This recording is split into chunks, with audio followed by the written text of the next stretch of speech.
আমার বন্ধু আত্মার মাত্রা কামনা করছি এবং তার পরিবার পরিজনদের প্রতি আমার সকল সহানুভূতি আমি জ্ঞাপন। মোস্তফা মহসিন মন্টুর সঙ্গে আমার পরিচয় দীর্ঘদিন। আমরা যখন ছাত্র ঢাকা বিশ্ববিদ্যালয়ে পড়াশোনা করছি সেই সময় আইয়ুব খানের যে ছাত্র সংগঠন এনেছে ন্যাশনাল স্টুডেন্ট ফেডারেশন, সেই সময় একটা খুব নেগেটিভ ভূমিকা পাওয়া যায়। আমরা যারা সেই সময় গণতন্ত্রের জন্য কথা বলতাম, নাম করতাম বিশিষ্ট ঢাকা বিশ্ববিদ্যালয় তখন আগ্রহী ভূমিকা পালন করত, সেই সময়ে আমরা গণতন্ত্রকামী সব রাজনৈতিক দল ছাত্র সংগঠনগুলো আমরা একসাথে থাকতাম। মন্ত্রী ছাত্রলীগ করতো, আমি ছাত্রলীগ করতাম।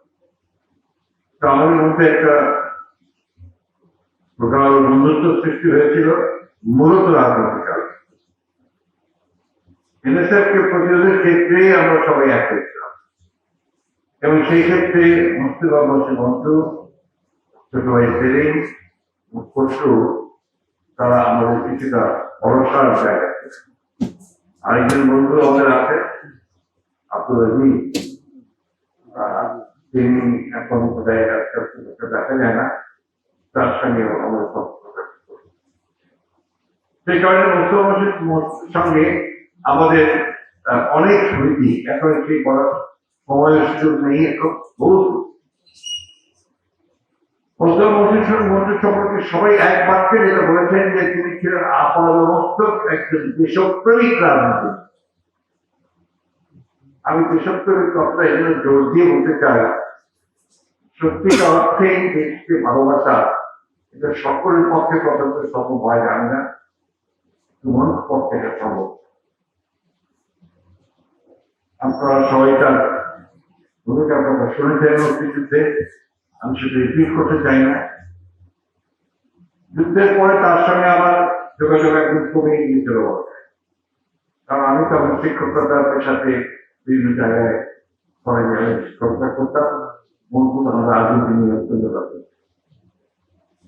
পরবর্তীকালে ডক্টর ফ্রান্সিস হাসিনা তার অত্যাচারের মাত্রা বাড়িয়ে গেলেন, গণতন্ত্রকে পুরোপুরি যিনি গ্রহণ করে ফেললেন, নির্বাচনগুলোকে প্রহসন পরিণত করলেন, সেই সময় আমাদের দলের পক্ষ থেকে সিদ্ধান্ত হলো যে আমরা একটা গ্রেটার অ্যালায়েন্স তৈরি করতে পারি সমস্ত রাজনৈতিক দলগুলো যারা গণতন্ত্র চায়। সেইটাকে সামনে রেখে আমরা কাজ শুরু করেছিলাম।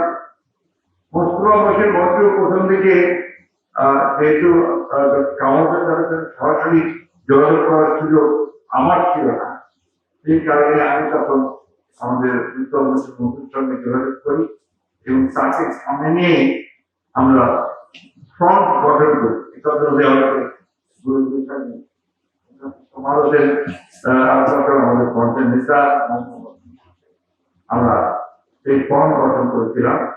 সেখানে আমরা যারা গণতন্ত্রের জন্য সংগ্রাম করছিলাম সেই দলগুলো আমরা বাম ডান সব একসাথে আমাদের আমরা নির্বাচন করেছিলাম 2018 এবং মোস্তফা মহসিন মন্টু সেই নির্বাচনে অংশ নিয়ে সেই বিষয়গুলো আমার মনে আছে। সেই নির্বাচনে কি হয়েছে সেটা আমরা সবাই জানি। ডক্টর কামাল কিভাবে সেখানে অপমানিত হয়েছে সেই নির্বাচন কমিশন নুরুলের হাতে, সে কথাগুলো আমার সব।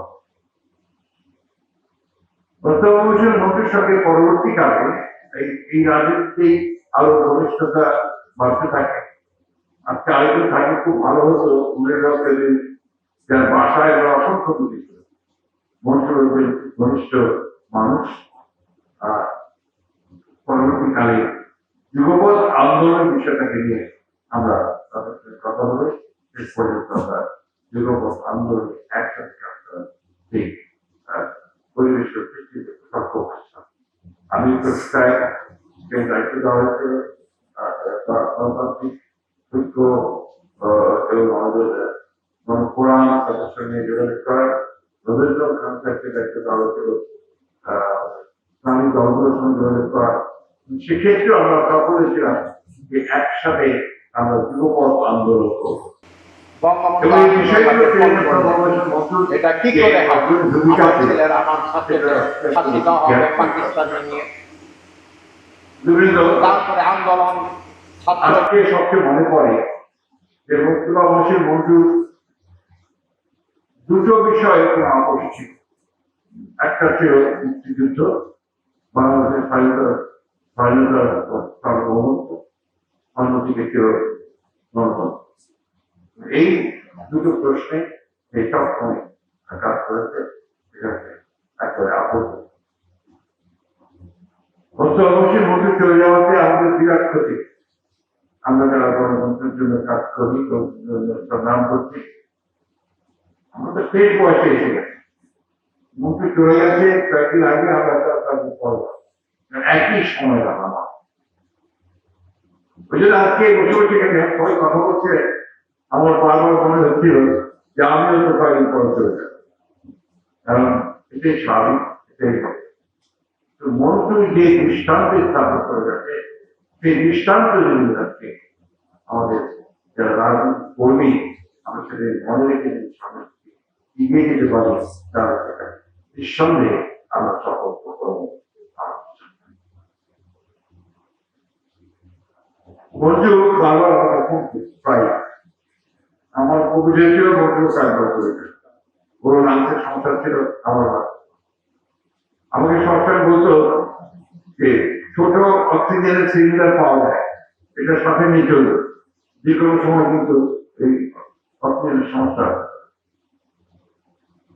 এখন মনে করছে আমার আমি বাড়াতে চাই না সময়, এত ত্যাগ, এত শ্রম, এত কষ্ট ও যদি দেখে গেছে, হয়তো ছাত্রীরা মুক্ত হয়েছে, যদি দেখে যেতে পারত যে আমরা একটা গণতান্ত্রিক নির্বাচনের দিকে যেতে সক্ষম হয়েছি, তাহলে আমরা আরো খুশি। আজকে রাজনৈতিক যে বাস্তবতা সম্পর্কে অনেক সবাই কথা বলেছেন, আমি সেই প্রসঙ্গে যেতে চাই না, বলতে চাই বাংলাদেশের মুক্তিযুদ্ধকে অস্বীকার করার কোনো পারে এবং কিছু মহলে এই মুক্তিযুদ্ধকে সুপরিকল্পিত ভাবে অস্বীকার করবার একটা প্রবণতা। আমরা অত্যন্ত পরিষ্কার কথা ভাষায় বলতে চাই, মুক্তিযুদ্ধের প্রশ্নে আমাদের আমরা বাংলাদেশের স্বাধীনতার সার্বভৌমত্ব এবং একাত্তরের মুক্তিযুদ্ধ, এটাকে আমরা অত্যন্ত শক্তভাবে আমরা বিশ্বাস করি। তার সাথে যে কোনো ত্যাগ করতে হবে। 2024 ছাত্র গণঅভ্যুত্থানের পরে একটা নতুন সুযোগ সৃষ্টি, সেই সুযোগটা হচ্ছে যে আমরা একটা রাষ্ট্র কাঠামো পরিবর্তন, রাষ্ট্রের পরিবর্তন, গণতন্ত্রকে আরো আধুনিকীকরণ করা, জনগণের কাছে পৌঁছে দেওয়ার একটা সুযোগ।